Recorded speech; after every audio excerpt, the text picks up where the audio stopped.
plaisir et même l'honneur d'interviewer Stéphane Drouet. Stéphane, bonjour. Bonjour Sophie, bonjour à tous. Stéphane, alors il y a plein de mots qui vont le qualifier. Il est psychopraticien, spécialisé en physique quantique, en neurosciences. Tu es aussi plus généralement thérapeute quantique, formateur, auteur. Et aujourd'hui, le thème en fait qu'on va aborder ensemble, ce sont les lois quantiques. Alors, dans un de tes livres, en fait, tu as abordé ces différentes lois quantiques. Est-ce qu'on peut résumer simplement le terme pour les gens qui ne s'y connaissent pas?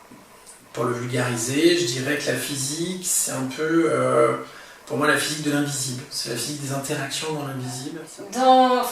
Il y a 5 lois principales sur ce qui concerne le quantique. Oui. Est-ce que tu veux bien les évoquer et les expliquer succinctement? Parce qu'évidemment, il y a beaucoup de choses à en dire et puis il y a beaucoup de travaux qui se cachent derrière. Mais voilà, juste pour poser quelques bases pour ceux qui découvrent, oui. Alors on va faire simple, on va prendre... alors quand on dit 5, il y en a vraiment 4 qui aujourd'hui peuvent avoir un lien avec notre quotidien. La 5e, je l'évoquerai, mais aujourd'hui, en termes d'adaptation dans le quotidien, c'est plus difficile encore. La première, c'est celle qui a fait connaître la physique, c'est celle qui nous parle du... alors je vais la présenter comme ça, c'est celle qui nous parle finalement de l'influence de l'observateur dans ce regard. Alors, elle a pris d'autres noms, par exemple la notion de dualité onde-corpuscule, on l'appelle comme ça, c'est cette loi. Alors, retenez pas forcément le nom, c'est pas le plus intéressant. Elle nous dit, je vais aller vraiment au principal, que en fonction de la façon qu'on a de regarder une réalité, je sais pas, ça peut être par exemple ces caméras, ça peut être ces objets qui sont autour de nous, ça peut être te regarder toi par exemple, eh bien j'y appose mes filtres. C'est-à-dire que depuis tout petit, j'ai dans mon cerveau de la tête, dans mon cerveau du ventre, dans mon cerveau du cœur, j'ai une façon de me connecter en fait, d'être branché à l'intérieur à travers ce qu'on appelle des chemins neurologiques, des connexions neurologiques. C'est comme des routes en fait que l'on prend, qu'utilise la pensée. Nos émotions, nos ressentis. Et bien en fonction des routes que j'ai créées depuis que je suis tout petit, à l'intérieur de moi, j'ai une façon de regarder ma réalité autour de moi qui est limitée, et en même temps qui est dirigée. C'est-à-dire que si par exemple on était 10 à te regarder, on ne verrait pas exactement la même chose. On ne verrait pas exactement un même être. D'accord ? Quand on regarde un verre, on pourrait se mettre, comme je te le dis, je sais pas, 10 ou 100 autour. On aurait une vision du verre, alors ça dépend en plus si la personne est au-dessus, en dessous, sur le côté, etc., qui serait différente. Et ce qui constituerait véritablement ce verre, eh bien, finalement, ce serait l'ensemble de ces 10 perceptions, ou ces 100 perceptions. Et encore, il y en a bien d'autres. Donc, elle nous dit que la façon qu'on a de regarder l'univers, les situations, les gens, nos enfants, nos amis, de nous regarder nous-mêmes, les filtres qu'on va y mettre tous les jours a une influence directe sur notre biologie, notre bien-être intérieur ou pas, mais aussi la façon qu'on a de créer la réalité autour de nous. Alors là, évidemment, pour tout un chacun, c'est un peu difficile à entendre, puisque jusqu'à présent, ce qu'on disait en psychothérapie, en psychologie, c'est qu'on avait par nos pensées, alors on le dit de plus en plus, parce que c'est pas encore totalement admis par le milieu médical, mais on a une influence sur notre biologie, la façon qu'on a de penser et de ressentir. Donc nos émotions, nos pensées ont une influence sur notre santé, si tu préfères. Donc on pourrait dire que nos pensées ont une influence sur l'intérieur. La physique va plus loin, la physique quantique. Elle nous dit que nous avons une influence sur l'extérieur. Alors ça paraît fou, forcément au départ. C'est-à-dire qu'en fait, tu peux imaginer que ce qui est autour de nous est créé tous les milliardièmes de secondes, comme les images d'un film que l'on met bout à bout. Et tous les milliardièmes de secondes, on fait un choix d'une réalité qu'on veut créer. Et si tous ces milliardièmes de secondes, comme un film, on ajoute toutes ces images, eh bien ça crée une réalité continue aujourd'hui. Alors si on avait une molette au niveau de la tête et qu'on serait capable de, comme on le fait un peu sur les appareils électroniques, de bouger un petit peu les instants de perception, si on était vraiment capable d'aller jusqu'au moment où on fait ce choix, on verrait qu'il y a du vide entre chaque image. Et entre chaque image, qui constitue l'ensemble du film de notre réalité, eh bien, il y a du vide, et c'est à chaque fois qu'on a du vide qu'on fait un choix. Et en général, ce choix, il est plutôt inconscient. Il y a quelqu'un qui disait la croyance conditionne l'expérience, et inversement, l'expérience conditionne la croyance. On est en fait un peu dans cette loi-là. C'est-à-dire que les croyances sont nos filtres, et la façon dont nos filtres liés à notre histoire, nos expériences, c'est ce qui fait qu'on va vivre l'expérience d'une manière ou d'une autre. Tout à fait. Tout à fait, c'est très juste ce que tu dis. La façon qu'on a d'envoyer nos enfants, quelque part, c'est une manière de les créer. Si on regarde notre enfant comme un handicapé, comme un enfant stupide, comme un enfant violent, il va se comporter, on le sait bien aujourd'hui, comme un enfant stupide, violent et handicapé. Vous voyez ? Donc la façon qu'on a de regarder finalement notre vie, l'influence en permanence, et en même temps, et là ce sont plutôt les lois d'une neuroscience qui date des début des années 2000, qui est la loi de l'épigénétique, qui est la loi, on va dire une science au-dessus de la génétique, qui définit la génétique à un autre niveau de compréhension. Eh bien, on sait aujourd'hui que aussi notre environnement nous influence aujourd'hui dans notre façon de penser, dans notre façon de ressentir et dans notre santé, par ce qu'on appelle des marqueurs biologiques qui sont des marqueurs épigénétiques à l'entrée de notre ADN.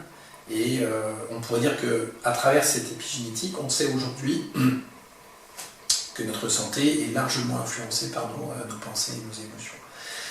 Ça veut dire que la façon qu'on a de choisir un environnement, par exemple moi j'habite ici à Nantes, dans un environnement qui est plutôt tranquille, la façon que j'ai aussi de choisir ceux qui partagent ma vie a une influence aujourd'hui sur ma biologie, sur ma santé, a une influence sur ma façon de me percevoir, etc.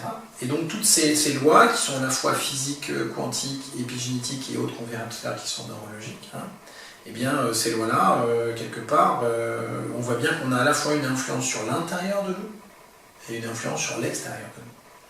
Et on n'est pas dans un dogme de toute puissance, c'est pas l'idée. Et c'est là où les lois doivent être adaptées au niveau quantique, c'est que finalement quand on est plusieurs à regarder une réalité, quel est celui qui l'influence le plus? Ou est-ce qu'on l'influence tous en même temps, tu vois? C'est là que les lois doivent évoluer, en fait, quelque part. C'est là que ça devient compliqué pour les physiciens. Dès qu'il y a beaucoup d'interaction, en fait. D'interaction, ça devient plus compliqué à définir au niveau des lois. Voilà. Donc ça, c'est le premier. Alors là où c'est extraordinaire, c'est que ça nous remet, en fait, finalement, dans notre pouvoir d'être humain, notre capacité à créer notre vie.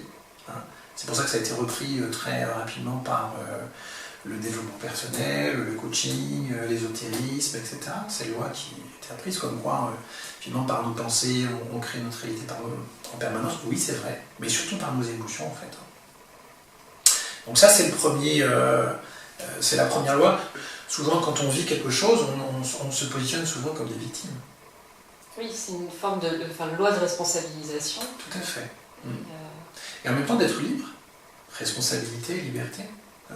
Plus de choix, à travers une pratique quotidienne qui sont des pratiques notamment de visualisation en fermant les yeux. On sait que pour le cerveau, entre visualiser une situation que l'on veut vivre et la vivre vraiment, pour le cerveau, c'est la même chose. En tout cas, ce sont les mêmes connexions qui se font dans... Qui se déclenchent, ouais. Tout à fait. Et comme on sait que via ces connexions, eh bien, on influence la constitution de cet extérieur à nous-mêmes, qui finalement n'est plus un extérieur, parce que c'est comme une extension de nous, eh bien, ça donne d'autres perspectives à nos vies aujourd'hui. C'est-à-dire qu'on peut reprendre le pouvoir sur quelque chose. Alors là où ce n'est pas aussi simple que ça, c'est qu'il est probable aujourd'hui, donc ça c'est ce que je propose comme façon de regarder un petit peu, pour décoder, on va dire, c'est qu'il est probable que 99% de nos pensées aujourd'hui sont inconscientes. Ce sont les derniers chiffres qu'on nous annonce depuis, je dirais, le début des années 2000, même si c'est encore plus récent. Donc ça signifierait que finalement notre réalité est constituée à 99%, entre 95 et 99% de pensées inconscientes. Donc, le plus important pour nous serait non pas d'émettre des pensées conscientes pour créer notre réalité, mais de transformer ce creuset infini et limité qui est l'inconscient, pour être capable d'avoir une influence sur le monde, créer des automatismes en nous qui soient la joie, l'enthousiasme, l'épanouissement, la compassion, l'empathie, tout ça, qui nous viennent naturellement, recréer ça sous forme d'automatisme, pour être capable de vivre à l'extérieur. Donc on voit bien que le sujet est l'objet, hein, le sujet, celui qui observe et celui qui est observé, finalement, il fusionne aujourd'hui. Merci Stéphane d'avoir répondu à mes questions. C'était un sujet plutôt complexe. Pour les auditeurs qui veulent en savoir plus, qui veulent aller plus loin, qui voudraient lire tes livres, où est-ce qu'ils peuvent trouver les informations ? Alors, vous pouvez trouver les informations sous différentes formes. L'essentiel, je dirais, est conjugué plutôt sous mon site www.arquantis, comme quantique, .eu. Et puis sinon, je suis facilement trouvable sur Facebook. Tu as écrit 3 livres, là celui sur lequel on a échangé. La révolution quantique de la pensée. Voilà, Libérer le génie qui est en vous. C'est ça. Donc un livre que je vous recommande particulièrement parce que vraiment passionnant. Et donc là, il vous en a livré un petit extrait, mais voilà, à l'intérieur, il y a vraiment plein de belles choses et qui nous ouvrent l'esprit pour justement changer sa vie et transformer ce monde en quelque chose d'encore mieux. Voilà ce que je vous souhaite, vraiment à tous, sincèrement. Donc merci encore Stéphane. Et puis pour vous, je vous dis à très bientôt pour une prochaine interview. Il va y en avoir d'autres, des interviews avec Stéphane. Donc abonnez-vous à la chaîne pour avoir les suivantes. Je vous dis à très bientôt. Bye. Au revoir.